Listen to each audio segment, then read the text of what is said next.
Apologize because the uploads are going up to YouTube out of order, but I am about to enter the flood, what happened outside of the Ark. So this is going to be more about the geology of the flood itself, it looks like. So we were talking about rocks and fossils. Saying, hey, we all have the same fossils, but we interpret things differently. And of course, I'm going to go in a lot of detail with the upcoming Noah documentary that I'm making. I think you guys will enjoy that. Which, that's funny. They talk about there's people who will talk about, in the secular world, will talk about there being a global flood on Mars. But when you talk about, well, what about the evidence for a global flood on Earth? It's like, oh no, we're not allowed to think that. That's not a possibility we're allowed to consider. And it's like, well, why? Well, because it's not something that's happening today.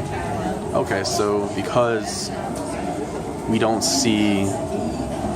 So you're saying, okay, well, you telling me that there was a flood that destroyed the world.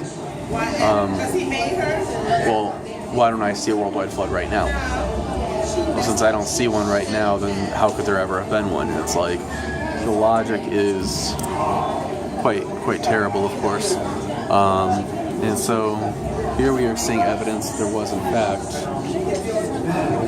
global flood. Way more than I can get into with super detail right now.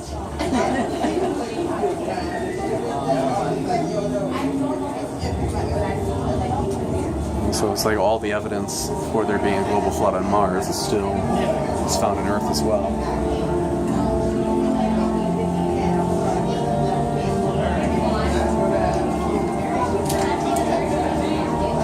There's powerful evidence to show that both planets suffered major flooding. That's very interesting. It kind of makes you wonder, like, what happened on Mars. A lot to think about there. How do we know we did track? There's a bit of a line as we're going through. Maybe 4.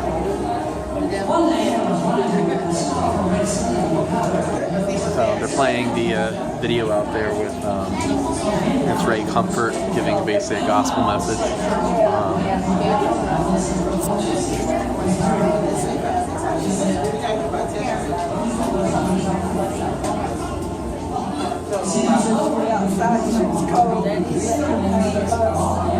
But definitely when I get to the hotel later, there's going to be